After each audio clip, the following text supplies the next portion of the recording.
in a remote military outpost buried deep beneath the Appalachian canopy, where secrets outweighed daylight and loyalty was measured in silence. A German shepherd with eyes like burned copper stood vigil beside a rusted gate. His name was Coda. No longer a soldier, no longer just a dog. Miles away, Elijah Moore, former sergeant, marked traitor, forgotten hero, watched the same sun rise over a nameless field. Haunted by the war they both survived and the brother they couldn't save. But fate wasn't done. One message, one hidden truth, and the dog who remembered everything. Before we begin, if stories of courage, betrayal, and redemption speak to you, like and subscribe. Then tell us where you're watching from, and what would you do if your only witness couldn't speak but never forgot? The air smelled of burnt gunpowder and damp earth as the helicopter's rotors cut through the dust-choked afternoon. In the barracks beneath the sunset sky, Sergeant Elijah Moore sat in silence, his black and tan German shepherd, Coda, resting loyally by his side. The echoes of battle still clung to his uniform, blood, sweat, the sharp scent of metal. But tonight there were no bullets, no commands, only a stage, a podium, and the hollow echo of applause that didn't belong to him. He could hear the cheers from the camp's central square. Flags waved. The brass had polished their boots and their smiles. Elijah adjusted the collar of his fatigues, staring at his reflection in the dusty glass pane, decorated, honored, alive. But inside something felt fractured. He exhaled deeply and bent down to scratch behind Coda's ear. "They want to pin a medal on me, boy," he muttered. "But they don't know the half of it, do they?" Coda responded with a low, loyal rumble like he understood.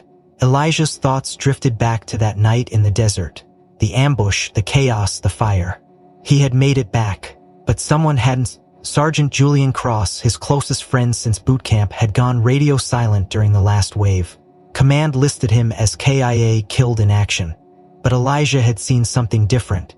The heat of that night still danced behind his eyes. Cross wasn't dead. Not in the way they said. The celebration felt like a mockery.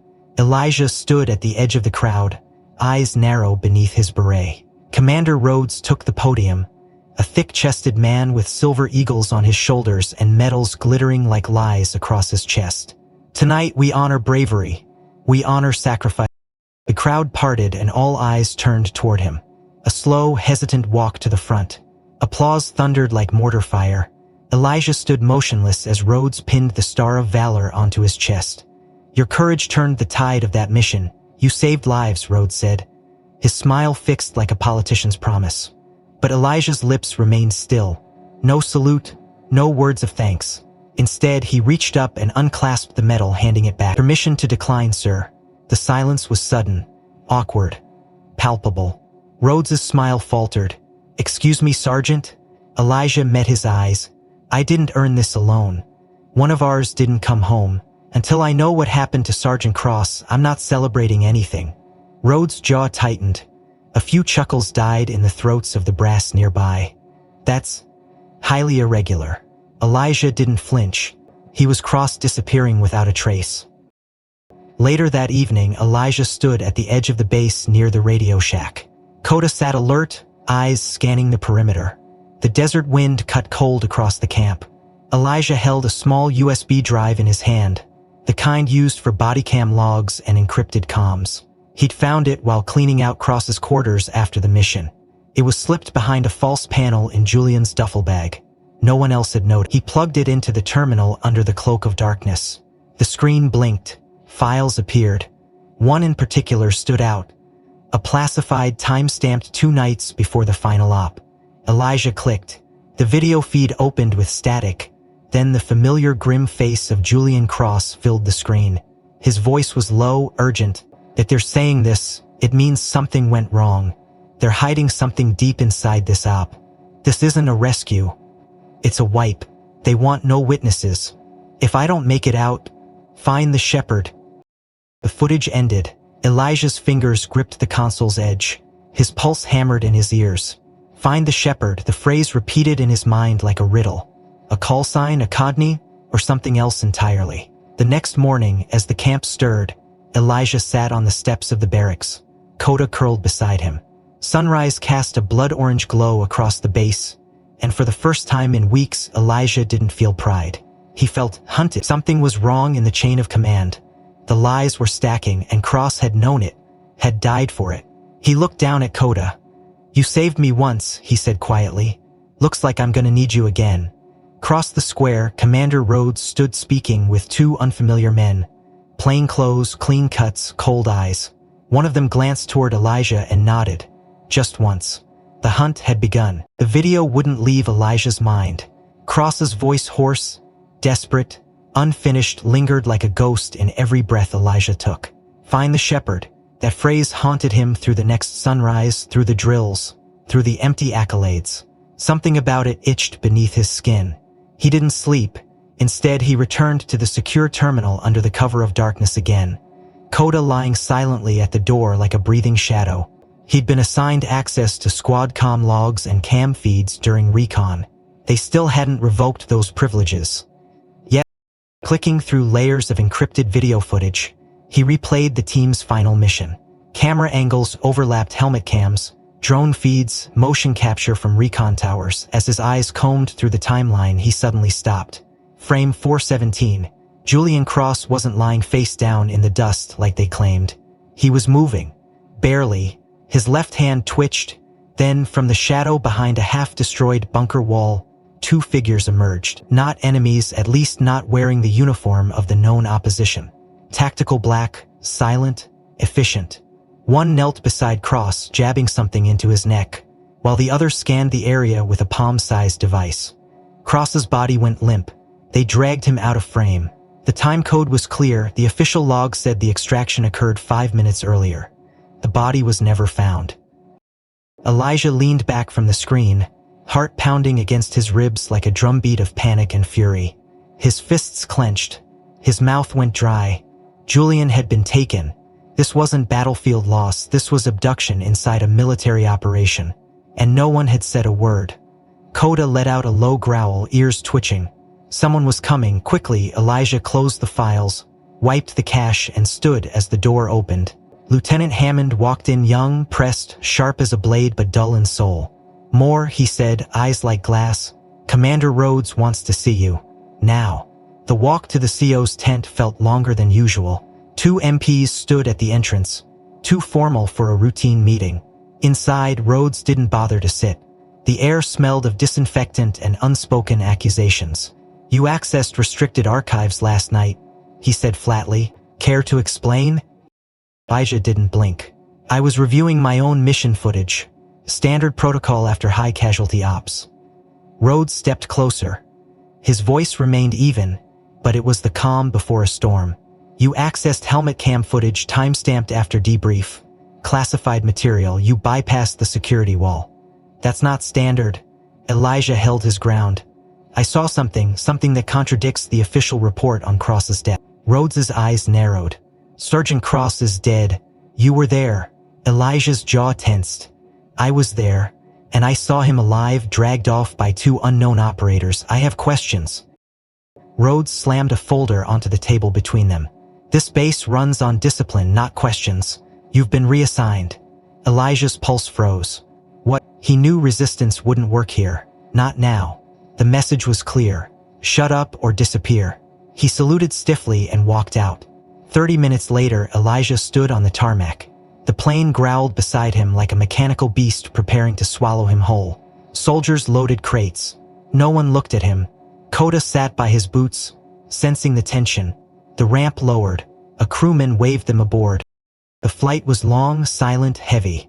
Elijah sat with his back straight, eyes fixed on nothing, his mind spinning with questions in the face of Julian Cross as he was dragged into darkness. Find the shepherd. What did it mean? Why had Rhodes shut him down so hard? What did they know that he didn't? Fort Revere felt like exile. It was clean, polished, soulless. Rows of cubicles hummed with clerical drone. Logistics officers with wide ties and narrow vision filled the halls.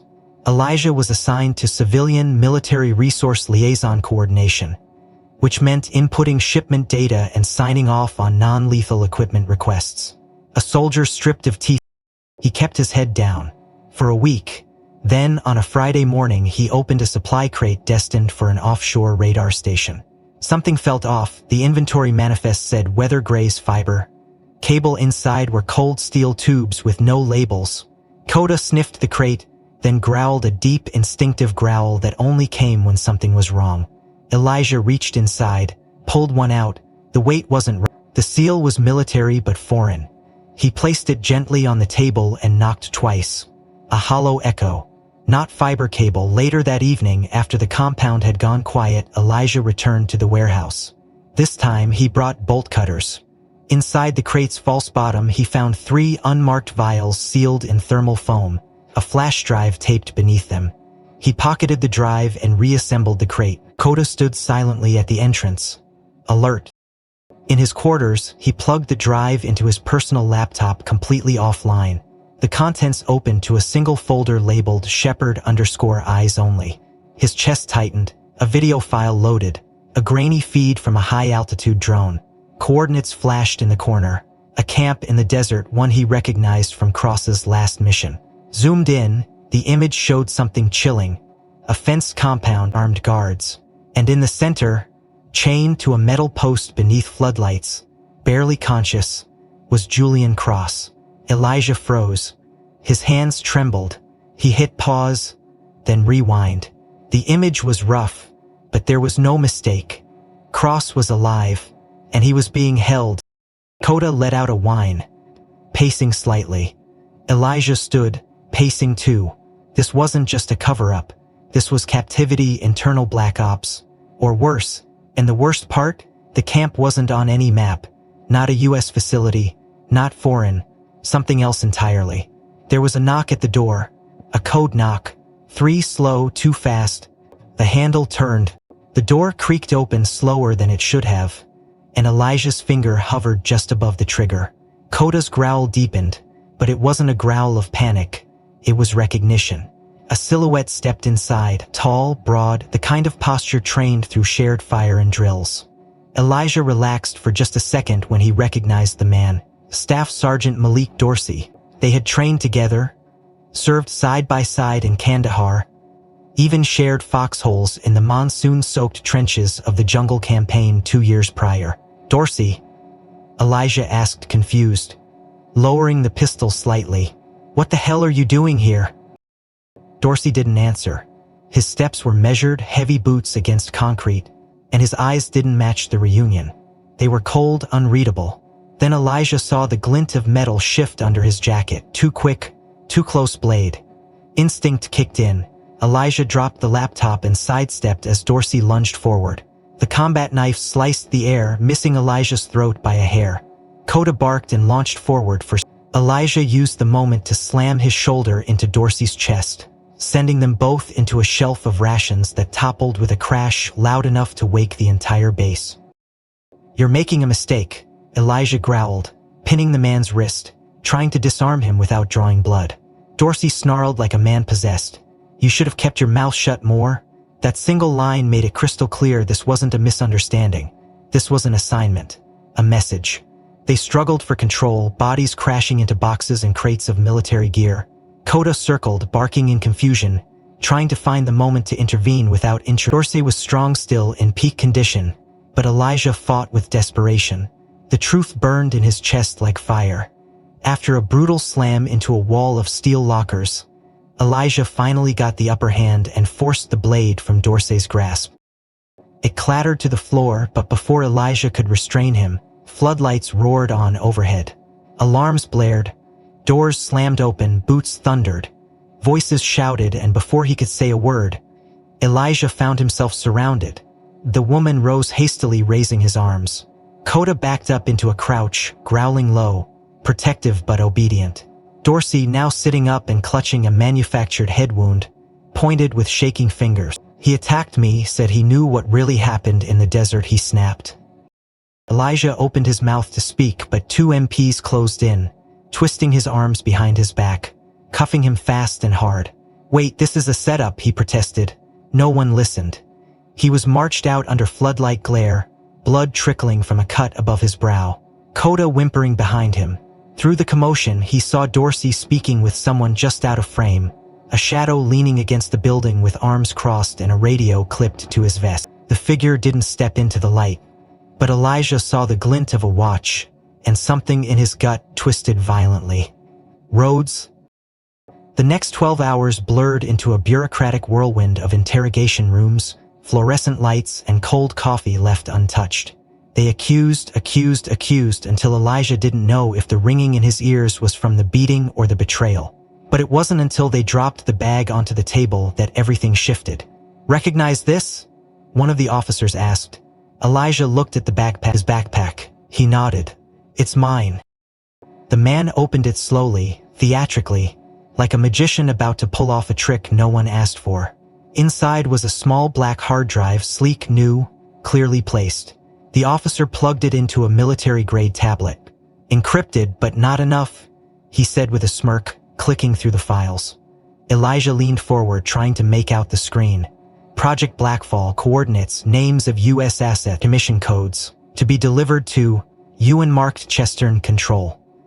A silent boom echoed in Elijah's chest. "That's not mine," he said, his voice calm, too calm, the kind of calm that builds when you've been set up so perfectly it almost impresses you. "I've never seen those files. Someone planted them." The interrogator chuckled. "Yeah? Then explain how it got in your personal gear, Sergeant. Your signature logs the last access. Same date you requested leave from Fort Revere. Real convenient." Elijah stared him down.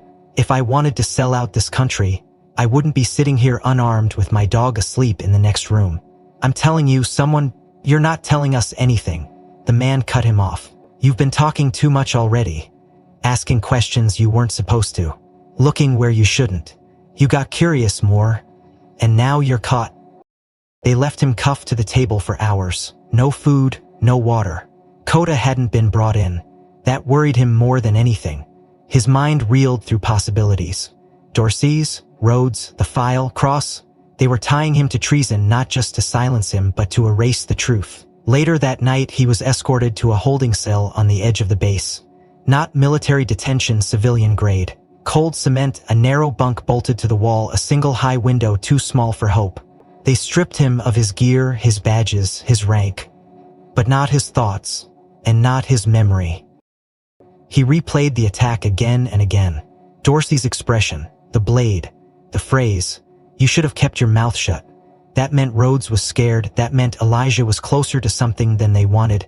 He sat back on the bunk, fists clenched in his lap. Somewhere out there, Cross was alive. He glanced toward the corner. A vent near the floor. A faint sound. Soft, familiar. A scratch, then a breath. Then, the scratching continued, subtle but deliberate, until Elijah knelt down near the vent and whispered, "Coda?" The low whimper that answered him was all he needed. Somehow, impossibly, his dog had found him.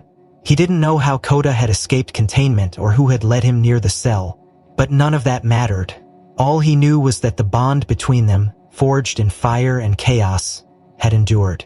The sound faded as footsteps echoed down the hallway as two guards approached. One unlocked the heavy steel door while the other stepped in with cuffs and a flat expression.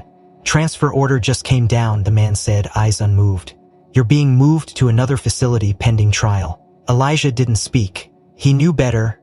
He allowed them to cuff him without resistance, keeping his eyes forward. But his mind was racing. A transfer in the middle of the night? That was never procedure. The guards didn't wear standard MP insignia. Their boots weren't regulation issue. Something stank, and it wasn't just the diesel fuel hanging in the air. They shoved him into the back of a blacked-out military transport van and slammed the doors. No windows. Just steel walls and two silent shadows riding with him. Elijah sat still, eyes adjusting to the dim red light overhead, while the engine rumbled to life and they began to move. His mind tracked the route by vibration, sharp angle of lefts and rights. But soon, they veered off pavement dirt road.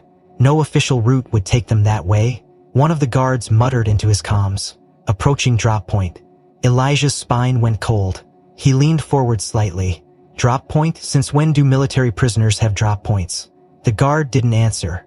The other unlatched the side panel and began pulling something out. Elijah squinted. It wasn't documentation, it was a tarp, and beneath it, a shovel that confirmed it. They weren't transporting him, they were burying him. No trial, no courtroom, just a silent execution in the middle of nowhere. The van jerked to a halt, the rear doors opened and moonlight spilled in. They were in the woods. Dense, isolated, no towers, no outposts, just trees and shadow. One of the guards yanked Elijah to his feet and shoved him outside. The other pointed toward a patch of turned earth. "Walk," he said. Elijah stared at the shallow pit. "You're not even going to make it look like an accident?" he asked, voice steady but laced with contempt. "This is the best you could do? Orders are orders," the first replied coldly. "Sometimes clean is messy." They pulled him toward the edge. One raised his sidearm. "Any last words?" Elijah clenched his fists. "Yeah, you boys ever been hunted before?" The guard frowned. "What?" Then the forest exploded. A blur of muscle and fury shot from the shadows. "Coda." He hit the first man low, teeth driving into the thigh, dragging him screaming to the ground.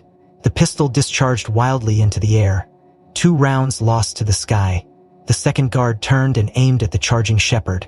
But Elijah was faster.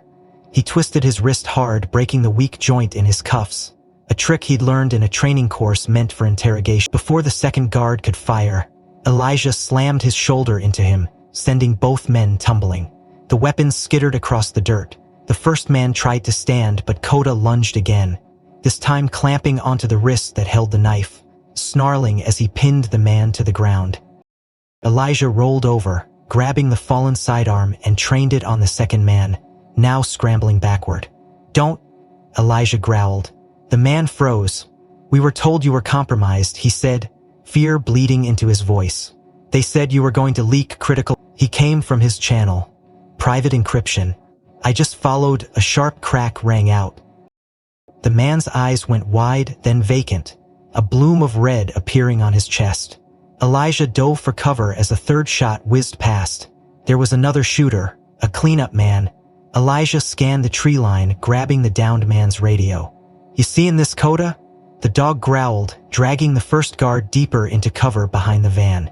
Elijah dashed toward the nearest rock formation, bullets clipping bark and thudding into dirt behind him.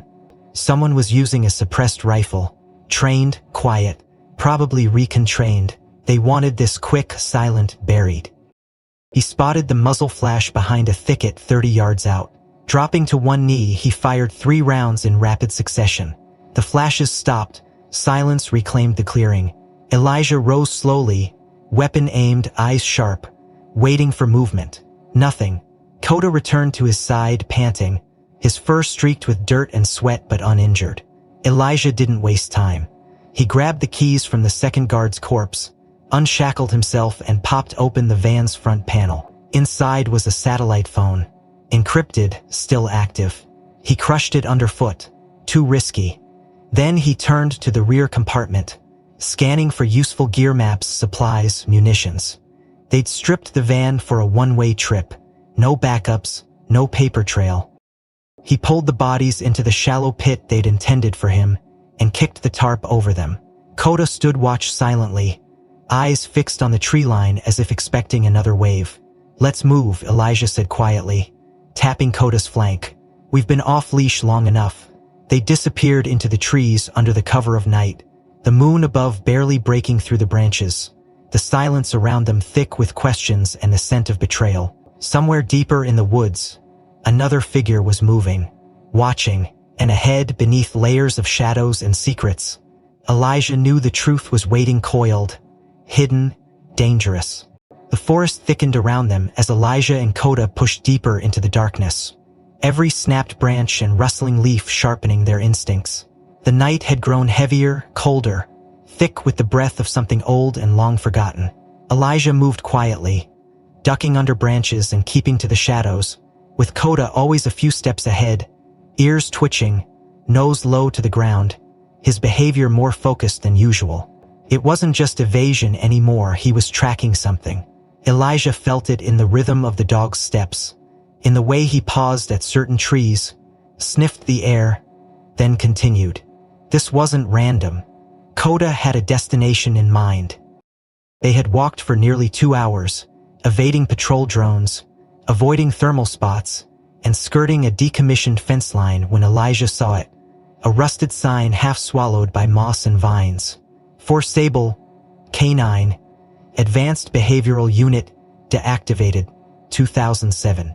Elijah stopped cold. He knew that name. Everyone in Special Operations had heard the story, a classified K-9 training facility deep in a restricted zone, shut down after an unexplained explosion that killed 6 personnel and destroyed half the compound. No one ever spoke about what caused it, only that it had been buried literally and politically. But Kota was walking straight into it without hesitation. Elijah followed as the trees gave way to broken asphalt and collapsed fencing. The bones of the facility emerged slowly, like the skeleton of something massive and once glorious. Barracks crushed by fallen trees, kennel cages with doors twisted open by time, satellite dishes coated in rust like oxidized scars, and silence.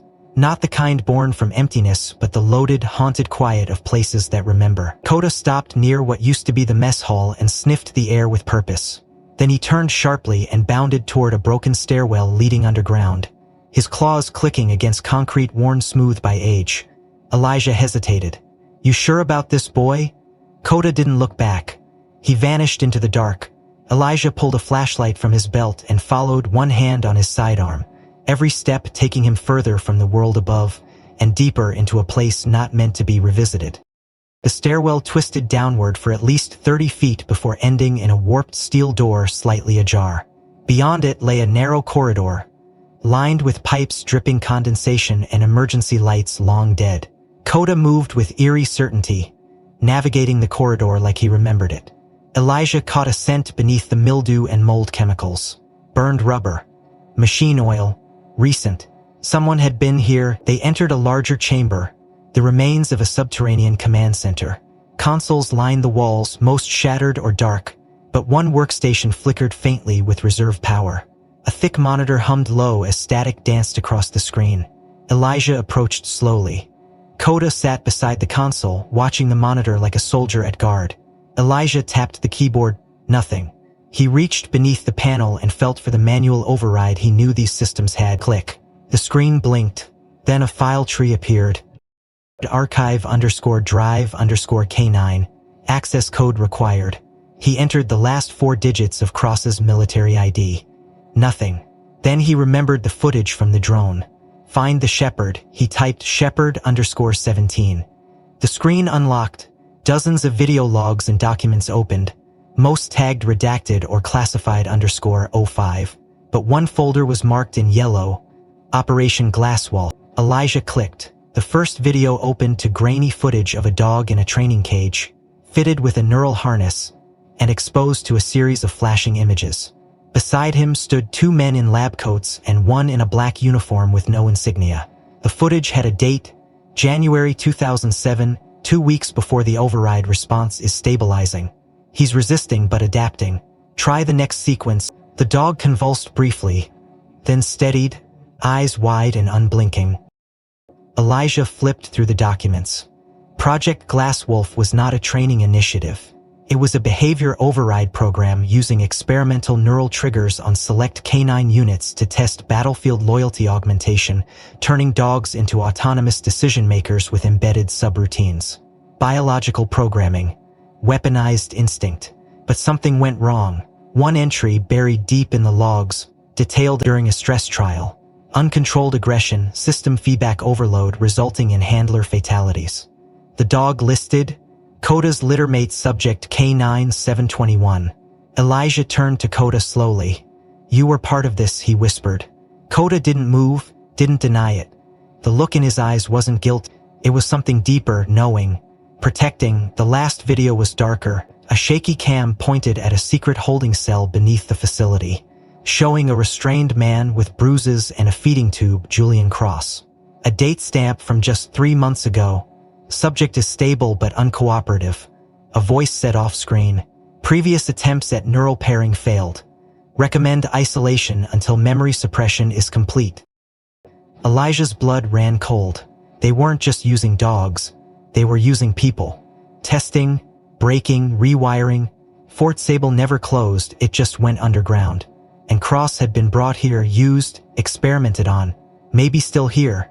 But the deeper implication twisted in his gut. Kota had led him to this.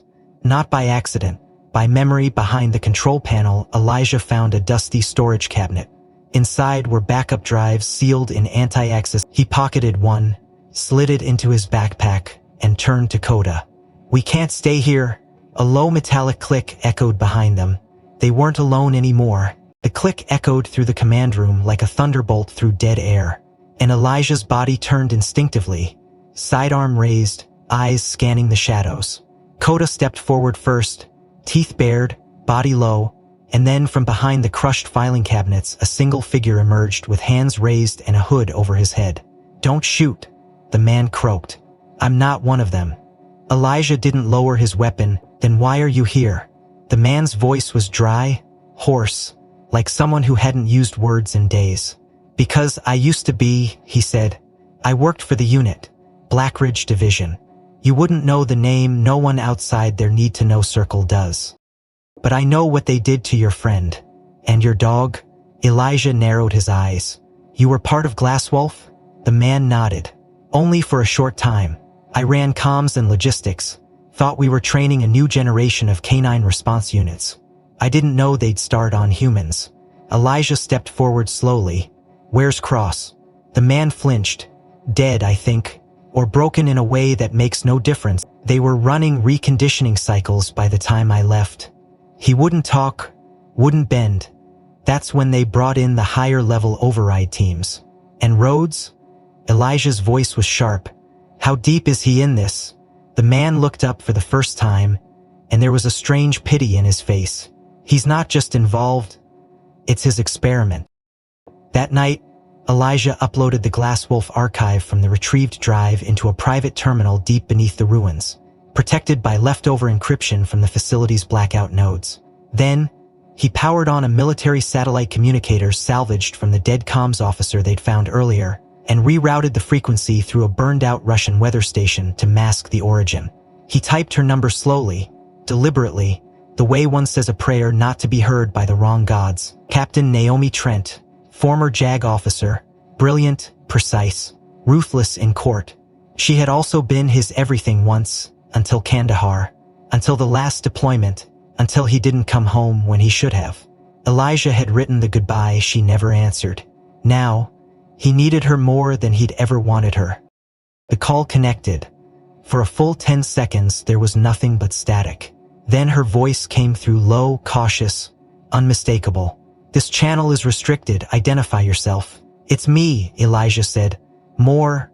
There was a pause, then a breath, then silence. "You're dead," she said flatly. "Everyone says you're dead or disappeared or worse." "Not dead," he replied. "Just because you're the only one I trust to open a case they've tried to erase from existence." Glasswolf, her voice dropped. "I heard rumors, but I thought it was shut down." "It wasn't, it just went deeper. I have footage, documents, I have Cross's last known location. I need this scene. I need it official." Naomi exhaled slowly. "I'll need leverage, I'll need a witness. The system eats digital files for breakfast. I need someone real." Elijah hesitated. "I might have someone, but they won't talk unless..." "Unless what?" "Unless Coda confirms them." Another pause. "You trust your dog more than people?" "I do," Elijah said. "And you should too." 2 nights later, in a truck disguised as a meat delivery vehicle, Elijah crossed into a decommissioned airstrip in rural Nevada, where Naomi had arranged a safe contact. She greeted him in civilian clothes, sunglasses, and tension wrapped in silence. She didn't hug him, didn't smile, but she opened the door. That was enough. Coda hopped down beside him, alert as ever. They entered an abandoned flight tower converted into a provisional legal node. Inside, a man sat hunched in a chair, hoodie drawn up, fingers twitching. Naomi stepped aside. "He's agreed to talk.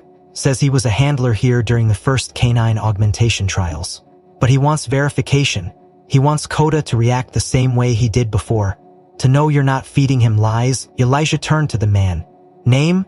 Call me Lancer. You worked with Coda?" "3 Rhodes. Neural stim overrides. It's buried in his training sublayer. He responds to trigger sequences, but not the way you think. Not verbal, movement-based, a pattern, a loop." Elijah looked down. "Show me." Lancer stood slowly and performed 3 distinct gestures.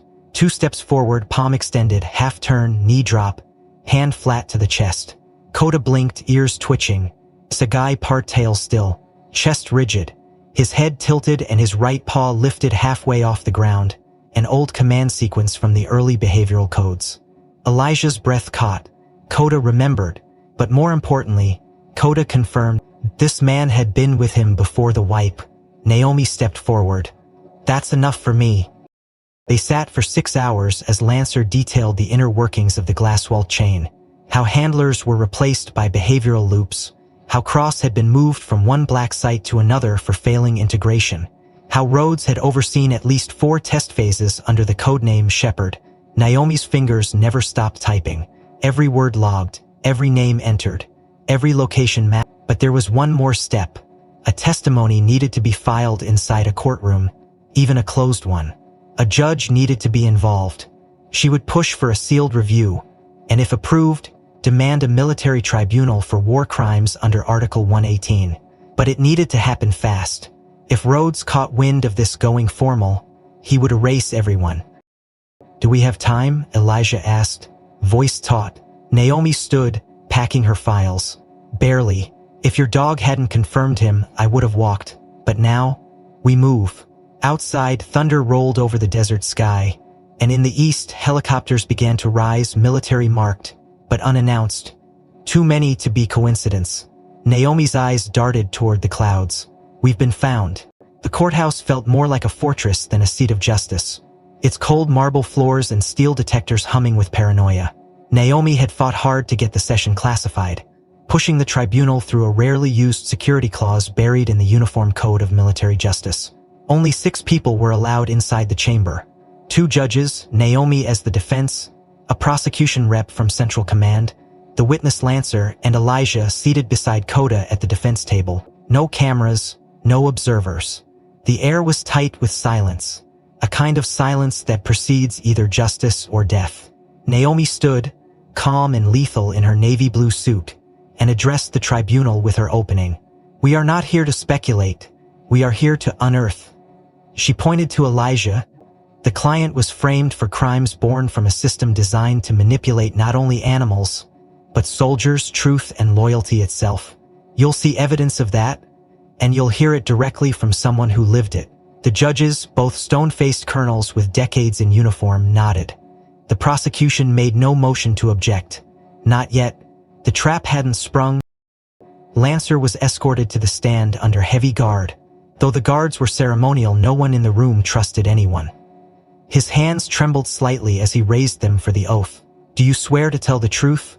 The words echoed through the sealed chamber. He nodded. I do. Naomi approached, voice steady. State your role in Project Glasswolf. Comms and handler logistics, he replied, glancing toward Kota, who sat perfectly still, alert, eyes never blinked. I was part of the original trials. I saw what they did. I delivered Subject 721. Kota between sectors. I watched neural protocols fail. I saw the impact on handlers like Cross. And I saw Rhodes sign every single authorization form. The prosecution stirred. Objection. Their voice rang out overruled. Continue. Lancer breathed deep. Project Glasswolf was never about improvement. It was control. Dogs like Kota weren't just trained. They were rewritten. Handlers were monitored. When one resisted like Cross, they were removed. Naomi leaned in. Removed how? Either neural reprogramming or disposal. Cross didn't bend, so they isolated him. Where? I don't know. Then how do you know he's gone? Because the day he disappeared, Rhodes sent out a coded kill switch to the outpost. It was tagged Shepard_0. I intercepted it. Naomi looked back at Elijah. He nodded once. It was what they needed. She turned back to the bench. Your Honors, we request that the data logs tied to that code be pulled from encrypted storage under the authority of this court. The lead judge opened his mouth to respond. Then it happened. The window cracked. A whip-like sound split the room. Lancer's chest exploded in red. He collapsed backward, eyes wide, mouth still moving as if the truth hadn't finished leaving his lips. Screams echoed. The prosecution ducked. Naomi threw herself in front of Elijah. Kota lunged over the table, barking ferociously. teeth bared toward the high glass dome now spiderwebbed with a sniper's exit wound. Pigs fell through the room, securing doors, shouting for lockdown. But it was already too late. The witness was dead. Pension Wallace was the first to reach him, kneeling beside the dying man, whose hand twitched, reaching for something inside his jacket. Elijah helped him, blood smearing his fingers as he pulled out a stained night card. Lancer coughed once, blood dripping from his lips. His voice broke. Then he whispered something into Coda's ear. The dog stilled, eyes locked. Then Lancer fell silent. Naomi knelt beside Elijah. "What is it?" Elijah looked at the note card. On it was a string of alphanamic characters, written in shaky handwriting. 4F3, code 17.8 Delta, walk. It meant nothing, but Coda stood now, moving slowly to the door, tail rigid, muscles tense. "He knows," Elijah said. "Whatever it is, it's not for us. It's for him." Coda barked once, then turned back to face Elijah. Elijah stared at the code again. "Walk Delta walk, it's a training command," he said. "Pattern-based.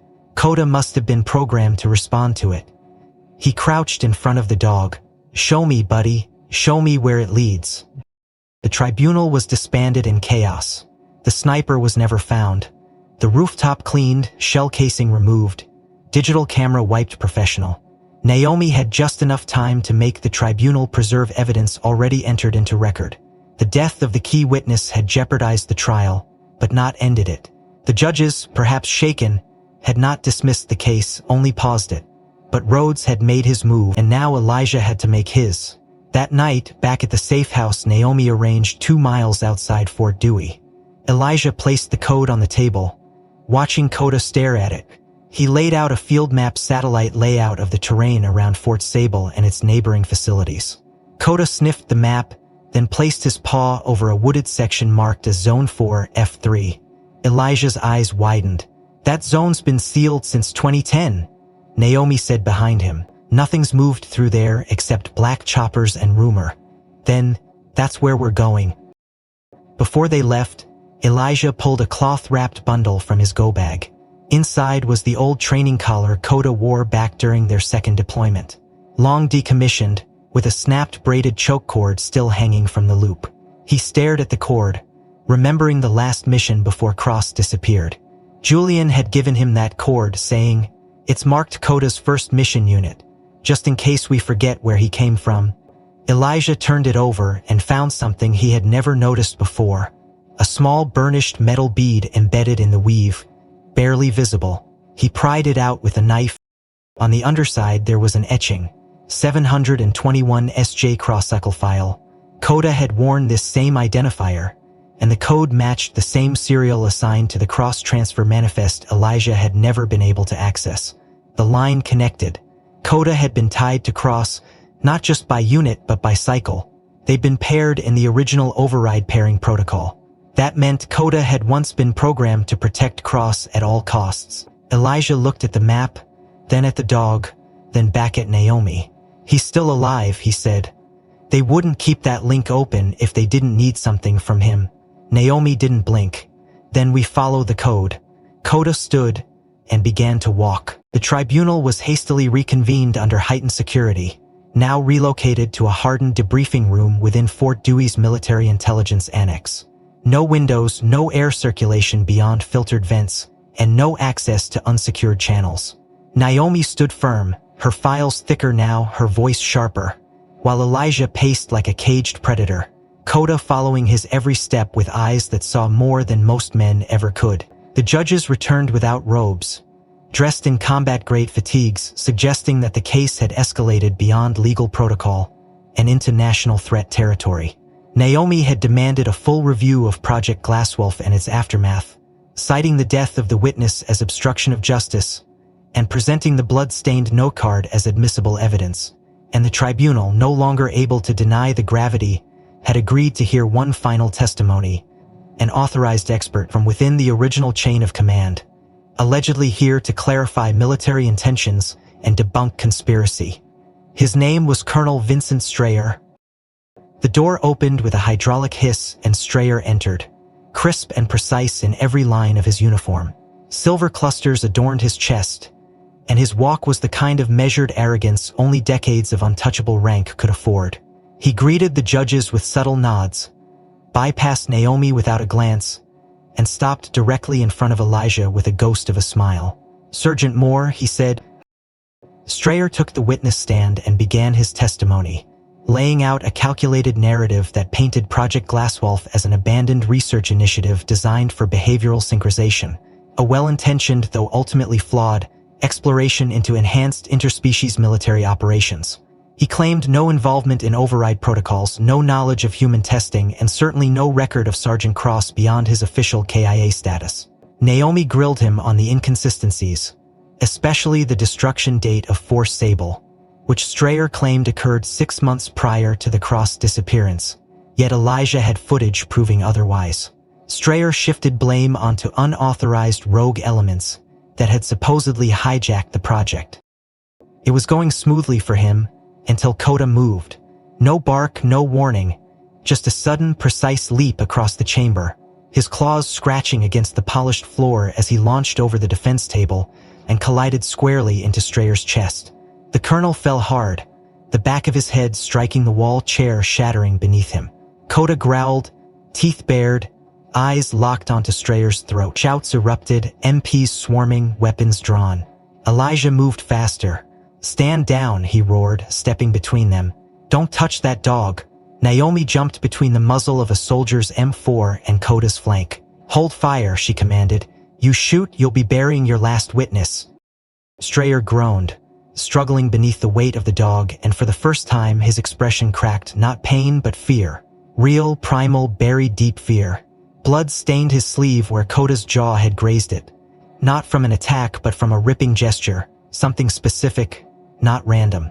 As the MPs restrained Kota and pulled him back, Elijah bent to pick up the shredded patch that had come loose in Kota's teeth. It was a hidden layer of fabric sewn into the uniform lining. Why would a senior officer carry that kind of concealment? He flipped the strip over. There was a dried smear of blood on the inside, so old it had crusted into the fabric weave. A field tag was stitched along the edge in faint ink. Elijah's chest tightened as he read 721-J/Alpha_3. The room froze. Naomi's voice broke the silence. "That blood, if it's his, we can match it." She turned to the tribunal. "I'm requesting immediate DNA verification against Cross's prior sample from personnel records." One of the judges nodded grimly. A forensic unit was called in without delay. The sample was collected under armed supervision. Strayer silent now, jaw clenched, eyes darting between the dog, Elijah, and Naomi, like someone who'd suddenly realized the noose had begun to tighten. 2 hours passed in near silence, broken only by the ticking of an analog clock and the low hum of the HVAC unit overhead. Kota sat motionless, eyes fixed on the door. Elijah hadn't said a word, his mind racing back through every briefing, every redacted file, every twitch in Strayer's carefully rehearsed lies. Then the door opened, and a forensic officer stepped in with a printed report in her gloved hand. She handed it to the judge. The judge scanned it, then looked up slowly.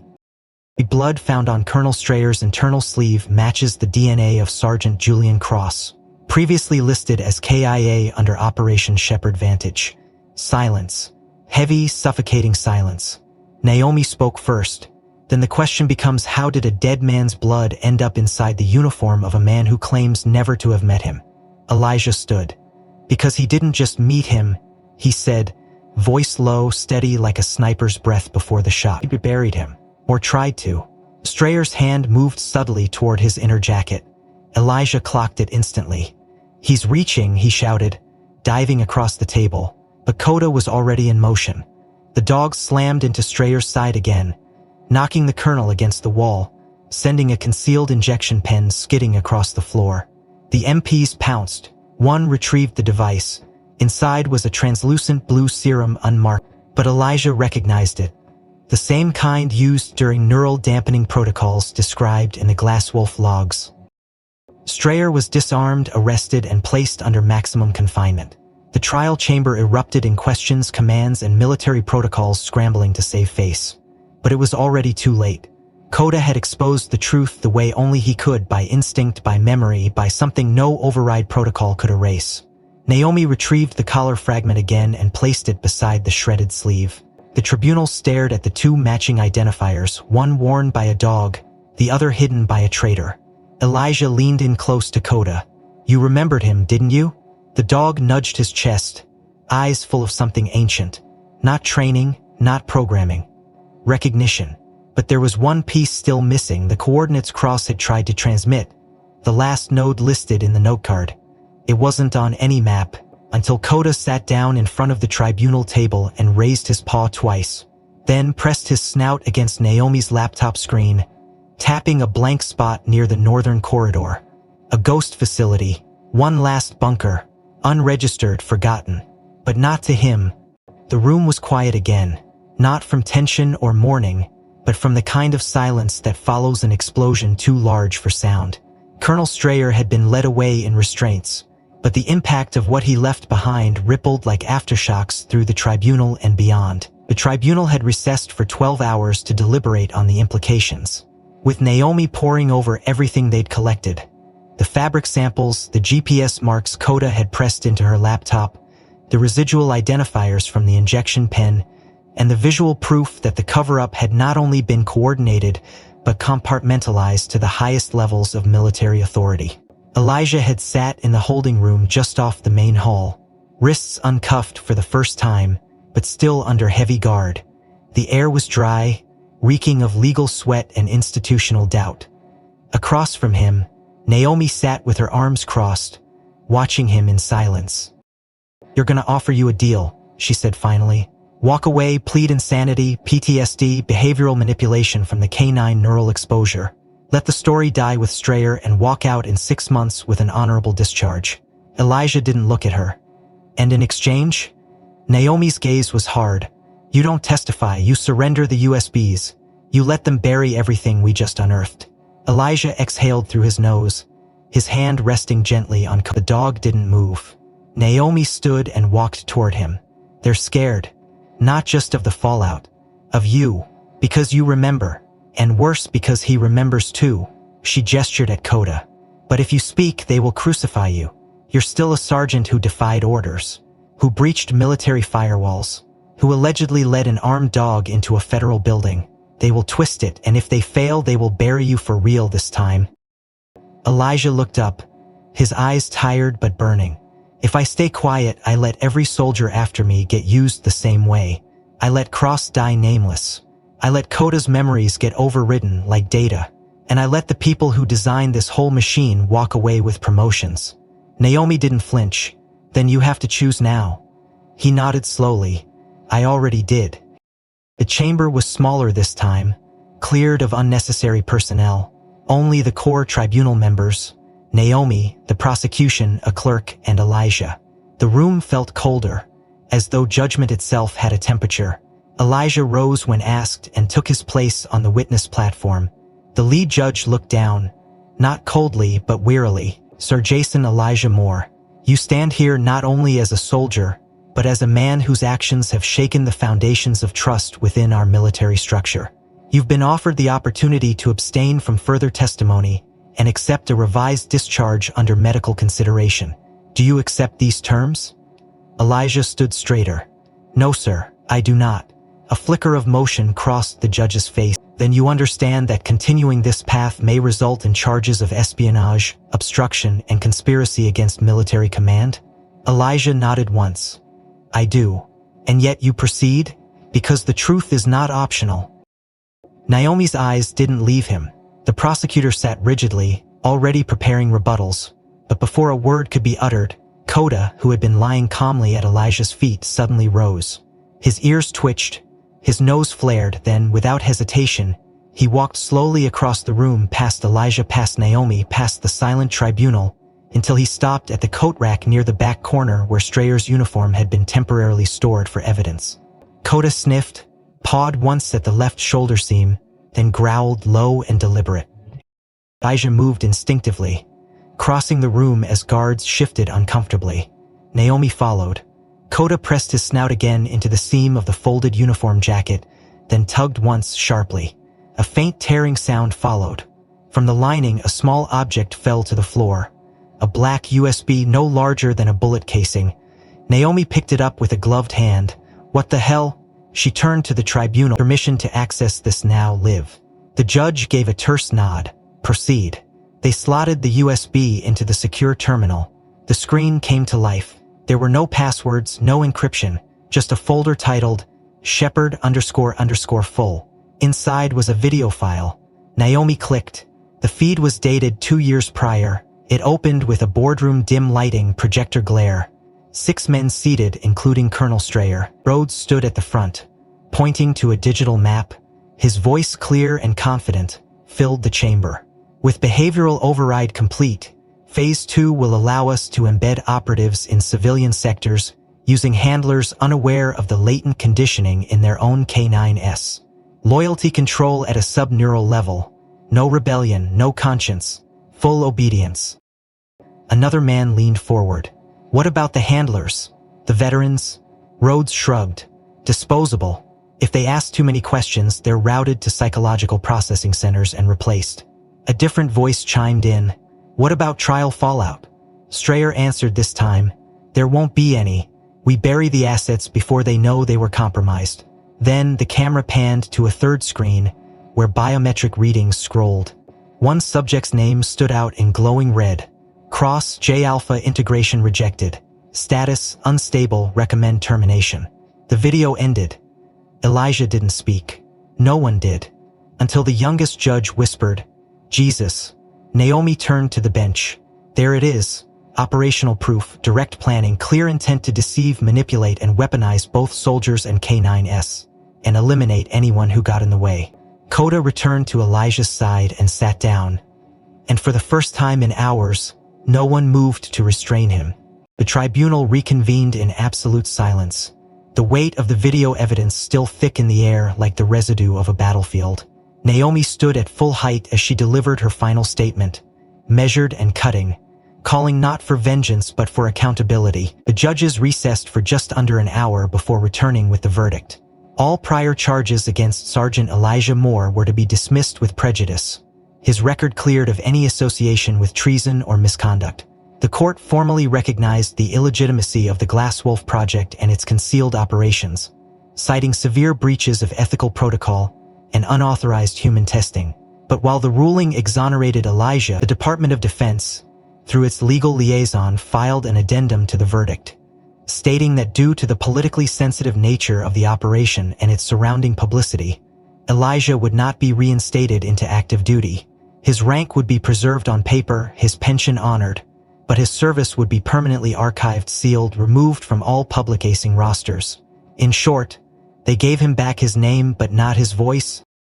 Elijah stood at the edge of the tribunal chamber, with Coda at his side, watching the last of the officials file out, their faces unreadable behind polished glass and regulation silence. Naomi approached him, her expression tight with restrained fury. They gave you justice and then turned it into a footnote. Elijah nodded. That's what they do. She hesitated, then added, you could fight it, there are appeals, political pressure, a wave of media support if we go public. Elijah looked down at Coda and dragged this dog through another 3 years of courtrooms, headlines, and sealed corridors. No. I've spent enough time being a story told by people who never bled with us. Naomi's jaw clenched, but she didn't argue. Instead, she reached into her briefcase and handed him a sealed folder. Private grants, a few names, quiet donors, people who saw what happened. If you still want to do something real. Elijah took the folder, tucked it under his arm, and extended his hand. Naomi didn't shake it, she pulled him into a hug instead. We never had a chance, did we? She whispered. Elijah closed his eyes. Maybe this was the chance. 3 months later, under a flat autumn sky stained gold with light, Elijah stood on the porch of a modest facility nestled at the edge of the Smoky Mountains, its wooden beams still smelling of fresh sawdust, its sign newly hung above the gate, Second Watch. The blueprints came from an animal behaviorist who used to consult with Fort Sable before walking away from government contracts. And the name? That came from Coda. He'd always been the second set of eyes when no one else was watching. The center was built not as a kennel but a sanctuary, a hybrid of rehabilitation clinic and tactical training ground. It wasn't about turning dogs into weapons again. It was about restoring what the program had taken from them: agency, peace, memory. Elijah walked the grounds every morning at sunrise, Coda trotting beside him, no longer under command, but still, always at his flank. They had restored 4 dogs already, each one a discarded soldier labeled unfit, unresponsive, or worse, unstable. But Elijah had looked into their eyes and seen something familiar. The same haunted stillness he'd carried since Cross vanished. The same quiet scream for someone to see beyond the scars and protocol. On the 5th morning after the center officially opened, Elijah stood on the training field as the gates creaked open and a truck pulled up slowly. Naomi stepped out of the passenger side, dressed in jeans and a flannel, her badge nowhere in sight. "They're ready," she called out, her bass catching in the morning chill. The rear gate of the truck opened and 7 German shepherds stepped down one by one, black and tan, scarred and silent. Each had a tag clipped to their harness. None barked, none whimpered. They simply walked forward in a line and stopped 5 feet from Elijah's forward, waiting. Elijah looked at Coda. The old soldier stood perfectly still, then turned his head toward the new arrivals. After a pause, he walked forward, slow and deliberate, then sniffed before the first dog in the line. He sniffed, circled, made no sound, then moved to the next, and the next. When he reached the last dog, he paused, pressed his head gently against the younger shepherd's chest, then turned around and walked back toward Elijah. Then, for the first time in months, he barked. Once. Elijah nodded, understanding the signal without needing words. He turned to Naomi, who stood beside the gate, arms folded, watching everything. "He approves," he said simply. Naomi smiled. "Then they're yours now."